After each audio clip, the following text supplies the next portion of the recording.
안녕하세요. 잘 움직여야 건강하다. 바른 용코치입니다. 혹시 여러분은 필라테스라는 운동을 어떻게 생각하고 계시나요? 혹시 재활 운동이나 스트레칭, 웨이트보다 편안한 운동이라고 생각하지는 않으시나요?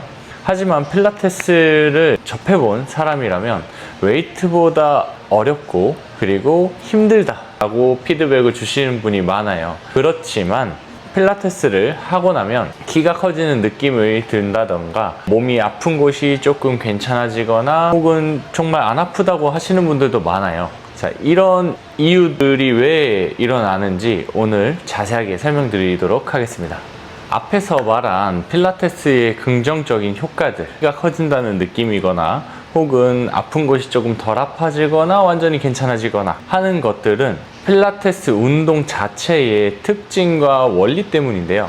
필라테스 운동의 특징은 4가지로 정리해 볼 수 있을 것 같아요. 첫 번째, 컨트롤.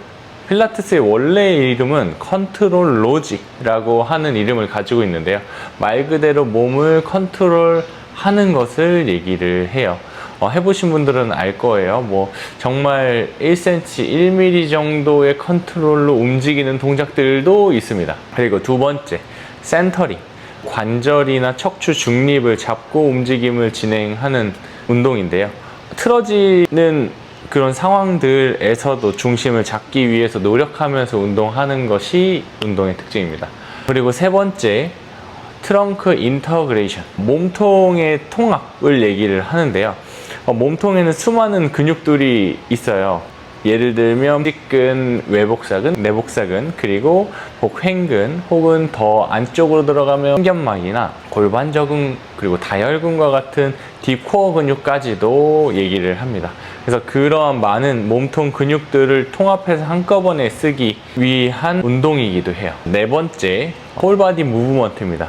전신을 움직이는 운동이라고 보면 되는데요. 그래서 이 4가지의 특징을 하나로 얘기를 해보면 전신을 움직이는 운동인데 몸통 전체를 사용하면서 중심을 유지할 수 있도록 컨트롤하는 운동이다라고 얘기를 할 수 있을 것 같아요. 이러한 특징은 척추와 골반을 중심으로 몸통의 통합으로 체간 안정성을 유지하면서 척추의 공간을 만드는 것을 얘기하는데요. 이 척추의 공간을 만든다라는 특징 때문에 디스크에 좋다라는 말까지도 나오는 것입니다. 체간의 안정성을 그렇게 잡으면요, 척추의 공간이 만들어지는 것 뿐만 아니고 팔과 다리, 사지의 움직임이 안정되면서 더 잘 움직이는 효과까지 나타나게 됩니다. 앞에서 얘기했던 거는 특징들이고요. 운동의 원리가 또 따로 있어요. 이제 운동의 원리는요, 운동을 직접 해보고 연구해본 결과 그리고 논문을 찾아보면서 개인적인 생각들을 한번 정리해보았어요. 그런 개인적인 차이가 있을 수 있기 때문에요, 그냥 한번 참고 부탁드리겠습니다. 필라테스는 동작을 진행할 때 준비 자세와 끝 자세, 이 2개가 존재해요. 이렇게 처음과 끝을 연결함으로써 몸의 텐션을 끊이지 않게 전신을 연결해서 사용하는 것이 필라테스의 기본 원리입니다. 이렇게 처음과 끝을 반복하는 원리를 조금 더 깊게 얘기해 보자면요, 동작의 처음과 끝의 반복은 움직일 때 분명히 근육이 늘어나는 구간이 생겨요. 그 구간에서도 근육의 힘, 텐션을 풀지 않고 동작을 진행하는 것을 말합니다. 이 말은 즉슨 근육의 텐션을 조절하면서 운동을 한다는 건데요. 텐션을 조절하면서 운동하는 거에 예를 한번 들어볼게요. 리포머에서 피딩 스트랩이라고 하는 다리 움직임 동작을 가정해 볼게요. 다리가 내려갈 때 신전근, 햄스트링의 텐션 비율은 굴곡근 허벅지 앞쪽에 있는 근육의 텐션보다 강할 거예요. 그리고 올라갈 때는 신전근의 텐션의 비율이 굴곡근의 텐션의 비율보다 약하게 조절되면서 힘이 0%로 완전히 풀리지 않게 조절하면서 다리가 올라가는 것이죠. 좀 이해되셨나요? 더 쉽게 얘기하면 다리가 위에서 내려갈 때 신전근이 수축되고요, 힘을 풀지 않고 천천히 다리가 올라가는 것을 얘기하는 겁니다. 이거를 웨이트에서는 네거티브라고도 얘기를 해요.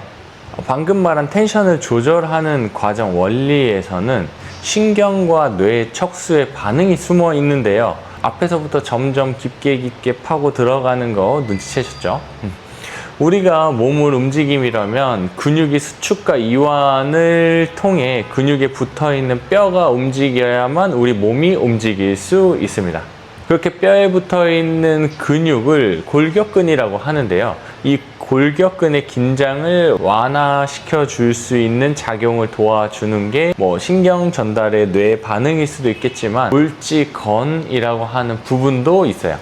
그래서 편의상 앞에서 말한 골격근은 근육이라고 말할게요. 이 근육이 뼈에 붙어 있게 됩니다. 그러면 근육이 뼈에 직접적으로 붙어 있는 것이 아니고요. 중간에 건이라고 하는 힘줄이 생깁니다. 이렇게요.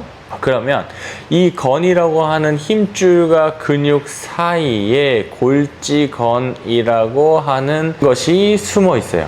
바로 이 골지건이 근육이 너무 과하게 수축되지 않게 작용을 하면서 근육의 긴장을 풀어주는 역할을 합니다. 그리고 근육의 길이를 감지하는 역할을 해요. 그래서 근육이 과하게 수축된다는 신호를 받으면 힘을 풀어주는 작용을 하게 됩니다. 그걸 골지건 반사 혹은 자기 억제 반사라고 불리는데요. 근육의 길이를 골지건이 감지를 해서 힘이 세게 들어가면 이완을 유도하여 근육이 끊어지거나 손상되는 것을 도와주는 역할을 하는 것이죠.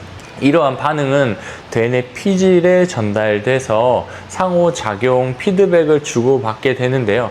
그 결과 통합적인 운동 제어, 즉 과긴장으로 다치지 않게 도와줄 수 있는 몸의 시스템을 만드는 것이죠. 이 골지건 시스템을 잘 나타내는 것이 신장성 수축인데요. 그리고 등적성 수축도 있어요. 근데 오늘은 신장성 수축으로 얘기를 한번 풀어나가 볼게요. 이 신장성 수축이 뭐냐면 근육에 힘이 들어가지만 단축돼서 힘을 주는 게 아니고요. 힘을 준 상태에서 늘어나는 겁니다. 근육이 수축하면서 힘이 들어가는 것 뿐만 아니고요. 이 팔이 무게가 내려가면서 버티면서 근육이 늘어나는 작용도 할 수 있어요. 이것을 신장성 수축이라고 하는데요. 이 신장성 수축은 필라테스에 자연스럽게 녹아져 있어요.